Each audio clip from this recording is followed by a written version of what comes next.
Bonjour à tous et bienvenue sur Monaco Info. Voici sans plus tarder les titres qui seront développés dans ce journal. Nous vous parlerons des Circus Dinner Show sous le chapiteau de Fontvieille, un nouveau concept, dîner et en même temps assister à un spectacle de cirque. Nous reviendrons sur la deuxième édition du concours de cuisine des petits chefs, concours organisé au Fairmont. C'est parti pour une nouvelle édition du Jumping International de Monte-Carlo sur le port Hercule. Et enfin, nous irons du côté de la Maison de l'Amérique latine pour vous faire découvrir l'art optique de l'artiste brésilien Marcos Marin. On débute ce journal par une première du genre en principauté avec le trophée du Club de l'Écho organisé par Monaco Matin. Au départ, 150 entreprises monégasques présélectionnées, 8 seront récompensées en octobre prochain. Mais avant cela, les membres du jury se sont réunis ce jeudi. On écoute le directeur général délégué du groupe Nice Matin. La remise des trophées de l'économie de Monaco Matin est en parfait prolongement avec la création du Club de l'Écho de Monaco Matin qui s'est créé il y a près de 2 ans avec le soutien de la Chambre de développement économique et de l'ensemble de nos partenaires de prestige qui nous permettent de vivre au jour le jour l'activité économique de Monaco. On a une équipe de terrain qui est présente tous les jours sur place à Monaco. On a une équipe de magazine économique de Monaco Matin qui est également située entre Monaco et le journal et qui a ratissé l'ensemble de la principauté pour trouver les perles économiques de ce fabuleux pays. C'est particulier à Monaco, c'est aussi très surprenant, parce qu'on a à la fois sur une toute petite surface des entreprises qui sont présentes à la fois dans les Alpes-Maritimes, à Monaco, mais aussi dans le monde entier, qui sont tournées à la fois sur l'industriel, sur les services et sur l'innovation. Donc on a en très peu de place un panel et une représentation qui est très très large des entreprises. Propos recueillis par Jean-Christophe Dimino. Autre nouveauté en principauté, les Circus Dinner Show. Des dîners seront organisés sous le chapiteau de Fontvieille tous les jeudis, vendredis, samedis et dimanches du 19 juillet au 19 août. Soirées au cours desquelles les convives pourront assister à des spectacles de cirque donnés par des artistes internationaux. Les explications de Patricia Navarro. Octobre 2010, à l'occasion de la Journée nationale de Monaco à l'exposition universelle de Shanghai, une soirée dîner-spectacle est organisée par le Festival international du cirque de Monte-Carlo. Depuis, l'idée a fait son chemin et la princesse Stéphanie a souhaité 2 ans plus tard proposer une nouvelle offre estivale en principauté en créant les Circus Dinner Show. J'avais envie de faire vivre le chapiteau de Fontvieille l'été où il ne se passe rien et qu'on a un outil de travail magnifique. Et c'est vrai, j'ai vu des dîners-spectacles de cirque dans d'autres pays, et c'est vrai notamment on l'avait fait à Shanghai.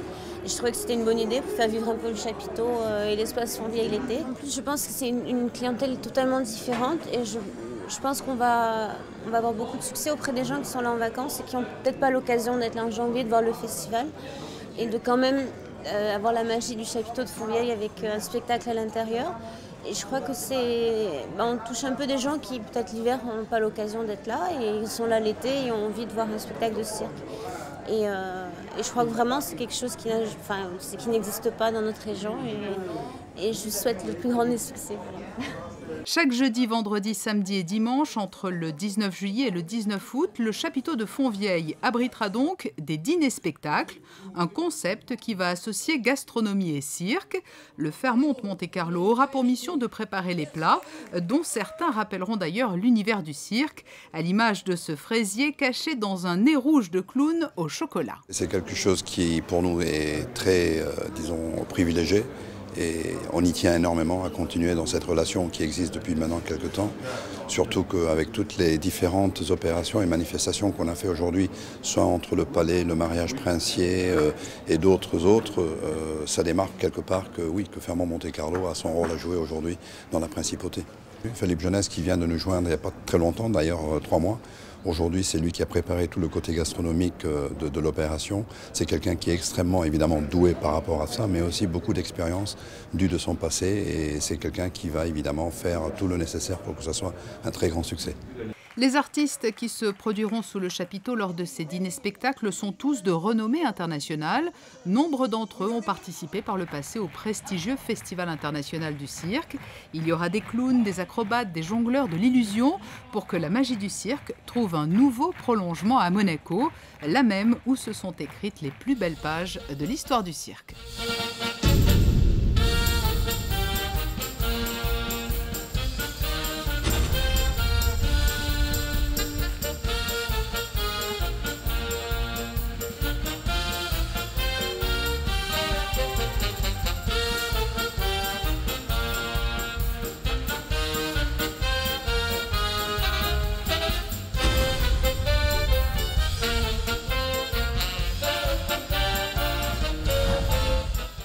On passe à la deuxième édition du concours de cuisine des petits chefs au Fairmont.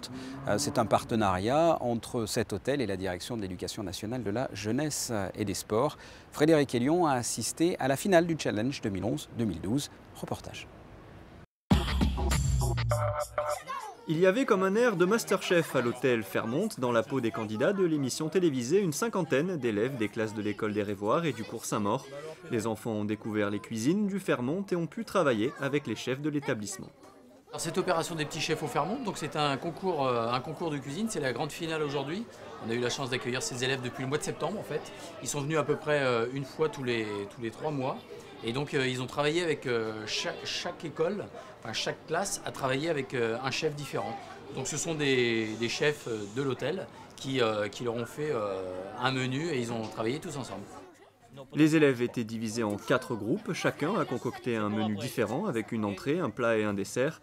Ils ont passé l'après-midi en cuisine, ont travaillé sur des produits régionaux de saison comme la courgette, le citron ou la framboise. Ils nous détaillent le menu qu'ils présenteront lors de la soirée de gala. On devait faire des gnocchis, puis ça, on a changé. Une quiche aux courgettes. On a fait la pâte, on les a découpées, on a fait le pané. Pour le dessert, c'était une verrine de mousse au citron avec son coulis de framboise. On a mangé. Les petits chefs au Fairmont un concours culinaire, mais avec un but pédagogique également, puisqu'à l'école des Révoirs, les élèves ont travaillé toute l'année sur le thème de l'alimentation et notamment l'équilibre alimentaire. À l'école, il y a eu un petit déjeuner qui est toujours à faire par l'association des parents d'élèves sur le fait de prendre un bon petit déjeuner avec un certain nombre de produits le matin. Moi, j'ai travaillé sur la digestion, j'ai fait des reportages photos ici, j'ai étudié des textes qui parlaient de la gourmandise, des poésies. En mathématiques, il y a tout ce qui est les unités de grammes, etc. Des petits chefs donc notés par des grands chefs, Jean-Claude Brugel, chef du Café de Paris, Jean-Marc Delacour, ancien chef de la Chèvre d'Or, Christophe Cussac, chef aux Métropoles et Christian Garcia, chef du Palais. Tous ont dégusté les assiettes préparées par les enfants et donné leur avis sur la netteté de celles-ci et le goût des plats. A noter également la présence dans le jury de Claire Verneille, finaliste de l'émission Masterchef en 2011. Pour moi, c'est un 50% de la note, entre guillemets, c'est la présentation. Savoir que ce sont des enfants des écoles qui font ça, il y avait un équilibre, il y avait de l'originalité dans tout. Il y avait dans le décor, dans la présentation du menu, dans l'entrée, le plat et le dessert. Et c'est vrai que c'était beau. Et puis on sentait qu'ils avaient appris les présentations, les mots. Ils venaient nous le présenter comme on récite une poésie et ça leur allait bien. Et nous, on avait envie à chaque fois de découvrir. Vas-y Olivia, tu vas là-bas. Lors de la soirée de gala, les élèves ont servi leurs plats à leurs parents ainsi qu'au jury à la table d'honneur. Chaque groupe a porté à tour de rôle ses assiettes à table. Le jury a noté chaque plat et s'est ensuite retiré pour délibérer. La soirée s'est terminée par la remise des diplômes. Chaque groupe a reçu une récompense, respectivement pour la meilleure entrée, le meilleur plat, le meilleur dessert et le dressage le plus original et créatif. Au-delà d'un concours de cuisine pour enfants, c'est l'ensemble du savoir-faire culinaire monégasque qui est mis en avant. On écoute Isabelle Bonal. C'est une initiation ludique, pédagogique et à la fin, pour un beau résultat, on a quand même la chance à Monaco de proposer ce genre de manifestation qui est assez unique. Je ne pense pas qu'en France, on puisse donner les moyens à des petits chefs. À Monaco, nous avons la chance aussi d'avoir de grands chefs en principauté. Donc pour les enfants, ce sont des exemples à suivre. Nous avons aussi un très bon lycée technique hôtelier à Monaco qui a sa réputation, je dois dire, nationale. beaucoup d'enfants de l'extérieur viennent suivre nos cours. Donc je pense qu'il y aura beaucoup de vocations qui vont certainement naître à la suite de cette expérience extraordinaire. Ça y est, les chevaux ont investi le port Hercule pendant 3 jours. 3 jours de compétition intense pour cette nouvelle édition du Jumping International de Monte-Carlo. Nous y reviendrons dans une prochaine édition. En attendant, Christine Natomel est partie à la rencontre des personnes qui contribuent à donner une âme à cet événement. Ça a bien commencé, surtout pour nos cavaliers monégasques qui ont fait des sans faute et aussi Charlotte Casiraghi qui vient de passer, qui a fait 4 points, donc c'est un beau parcours. Nous avons eu Wenceslas Tomel encore qui a fait aussi un sans faute. Voilà, et maintenant nous attendons les résultats de Diane Dupont et de Mona Ferry. Et alors il fait chaud, les chevaux se comportent comment? Écoutez, oui, effectivement il fait très chaud. Bon, les chevaux se comportent très bien, mais effectivement il fait un petit peu chaud. Ce qui est agréable pour le spectateur et l'ambiance est un petit peu plus pénalisant pour les chevaux. Mais bon, ce sont des athlètes et il faut faire avec.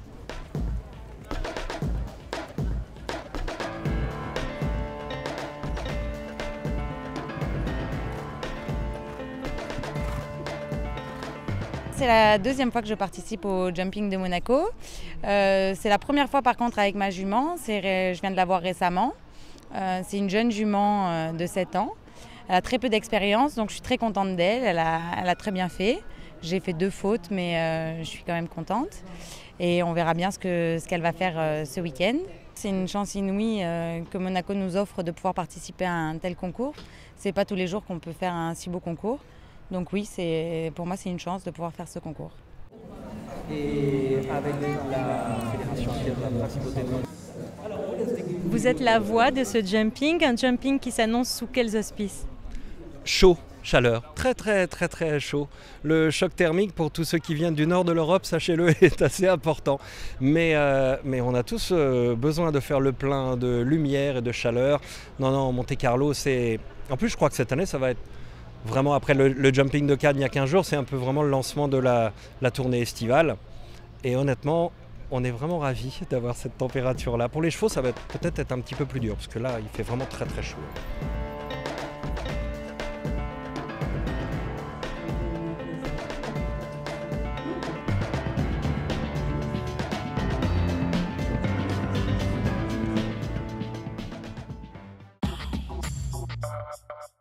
Le reste de l'actualité en bref avec l'Assemblée générale des consuls honoraires, une assemblée qui s'est tenue mercredi à l'hôtel Hermitage. Les membres de l'association des consuls honoraires de la Principauté de Monaco se sont retrouvés pour parler des actions réalisées et celles à venir. Le ministre d'État en a profité pour animer une conférence autour de la 2e partie de la campagne de communication institutionnelle. Toujours en bref, après les remises des prix du concours de langue monégasque, de la fête des sports et l'Académie de musique, la cour d'honneur de la mairie a accueilli la remise des prix de l'ESAP, l'École supérieure d'art plastique. Une remise de prix en présence de nombreuses personnalités, dont la baronne Elisabeth Anne de Massy et sa fille Mélanie Antoinette de Massy.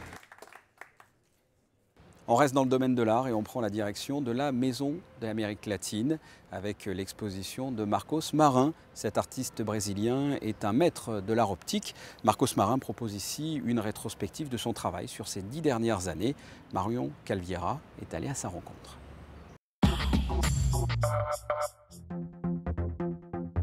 De Vasarely à Andy Warhol, sans oublier Jean-Michel Basquiat ou Léonard de Vinci, Marcos Marin rend hommage aux icônes qui ont marqué l'histoire grâce à un travail précis et spontané.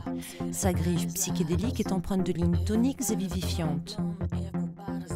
Mon père travaillait pour le cinéma brésilien, donc je crois que j'ai grandi en train de voir des stars, des acteurs, des chanteuses qui viennent à la maison.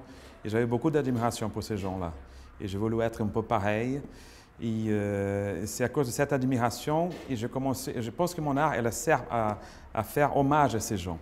Donc j'ai fait mes tableaux pas uniquement pour vendre, mais pour honorer ces gens. La musique, présente sur chaque tonalité de la toile, est une importante source d'inspiration pour cet artiste aux influences contemporaines multiples. C'est la musique, c'est ma musique qui m'inspire beaucoup à voir cette perspective de création dans l'optique. Je n'arrive même pas à expliquer vraiment bien comment ça fait la transition entre la musique et la peinture. Moi, je crois qu'elle est très présente, elle s'impose pour moi dans le moment de création. Lauréat du concours Best of Florida, Marcos Marin est un artiste polyvalent très productif qui se consacre aujourd'hui à la sculpture. Concepteur du buste de la princesse Grace installé au Yacht Club de Monte-Carlo, ainsi que du monument dédié au prince Régnier III, les commandes officielles d'œuvres monumentales se multiplient de par le monde. J'adore faire les sculptures maintenant et je suis tombé depuis quand même 5 ans dans le monumentalisme. Donc j'adore y aller à la place publique. J'adore voir mon œuvre d'art qui puisse être vue pour les gens dans l'espace public, à plein air par exemple. Et donc mes sculptures gagnent de volume maintenant. On parle de 3 mètres, on parle de 4 mètres, on parle de 7 mètres de sculpture et ça me donne beaucoup de plaisir. Donc je suis engagé dans au moins 6 grands projets de sculpture en espace public, en France et aux États-Unis. Et ça, c'est vraiment une grande source de plaisir pour moi. Une explosion de couleurs et d'énergie positive attend les amateurs de pop art et d'optic art à la Maison de l'Amérique latine jusqu'au 14 juillet.